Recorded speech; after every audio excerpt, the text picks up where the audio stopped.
సనాతన హిందూ ధర్మం మీద అందరూ గౌరవించాల్సినటువంటి పరిస్థితి. ప్రపంచం అంతా కూడా సనాతన ధర్మాన్ని గౌరవిస్తుంది. భారతీయులు ప్రపంచంలో ఏ దేశంలో వెళ్ళినా భారతదేశం నుంచి వచ్చినటువంటి హిందువులు వీరు చాలా గొప్ప వాళ్ళని గౌరవిస్తూ ఉన్నారు.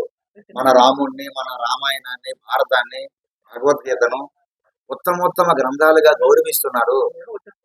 ప్రపంచానికి గురుతుల్యమైనటువంటి స్థితి భారత జాతీయులదే అని గొప్పగా పొగుడుతున్నారు. ఈరోజు ప్రపంచంలో ఉండేటటువంటి గొప్ప గొప్ప సిఇఓస్ అందరూ కూడా భారతీయులు, ముఖ్యంగా హిందువులే. ఇటువంటి సందర్భంలో హిందువులు ఆరాధ్య దైవమైనటువంటి రాముణ్ణి, సీతామహాతల్లిని, మన గ్రంథాలని కూడా అగౌరవంగా దుర్భాషలాడుతూ ఎవరైతే ఈ జడ శ్రవణ కుమారు, ఈయన ఒక జరాసంధుడు ఈ జడా శ్రవణ కుమార్ గా వచ్చాడని, అలాగే రావణుడు సంహరించి మహిళల్ని బలాత్కరించి ఎత్తుకెళ్ళిపోతున్నాడు రావణుడు మళ్ళీ ఈ జోసఫ్ రావణుగా వచ్చాడని హిందూ సమాజం అంతా కూడా భయపడుతున్నటువంటి సమయంలో ఇష్టానుసారంగా మాట్లాడడం అనేది దీన్ని తీవ్రంగా మేము ఖండిస్తూ ఉన్నాం.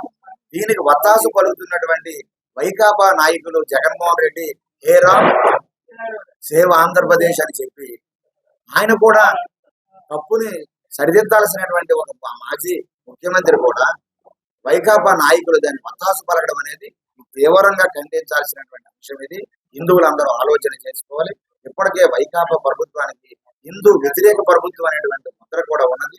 దాన్ని ప్రతి హిందువులు కూడా అర్థం చేసుకొని ఖచ్చితంగా మేమైతే అందరం కూడా రాష్ట్రంలో కలిసి ఉండాలి.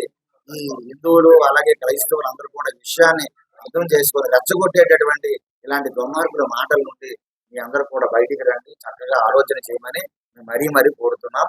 ఖచ్చితంగా చట్ట ప్రకారంగా రాజ్యాంగాన్ని ధిక్కరించి పవన్ కళ్యాణ్ గారిని చాలా దుర్భాషలాడి రాముణ్ణి, రామాయణాన్ని కించపరిచినటువంటి డిప్యూటీ స్పీకర్ రఘురామరాజు గారిని కించపరిచిన ఇలాంటి దుర్మార్గపు ఆలోచన ఉండే వారిని కఠినంగా శిక్షించాలని మేము మరీ డిమాండ్ చేస్తూ ఉన్నాం.